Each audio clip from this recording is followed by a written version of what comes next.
Hello Android enthusiasts! In today's tutorial, we'll explore how to activate the mobile hotspot feature on your Android phone. Whether you're sharing your data connection with friends or connecting your tablet or laptop, mobile hotspot is a powerful tool. Let's get started. 1. Access mobile hotspot settings. Open your Android phone settings app, navigate to Network Internet. 2. Enable mobile hotspot. Tap on hotspot tethering or similar wording. Select Wi-Fi hotspot. Turn on the Wi-Fi hotspot toggle switch. 3. Customize hotspot settings. Optional, you can customize your hotspot by tapping on Wi-Fi hotspot again. Set a hotspot name, SSID, and choose a password for security.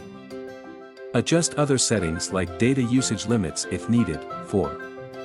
Connect other devices. On the device you want to connect, e.g., tablet, laptop, go to Wi-Fi settings, look for your phone's hotspot name, SSID, in the available networks, enter the hotspot password you set earlier, click Connect to join the network. 5.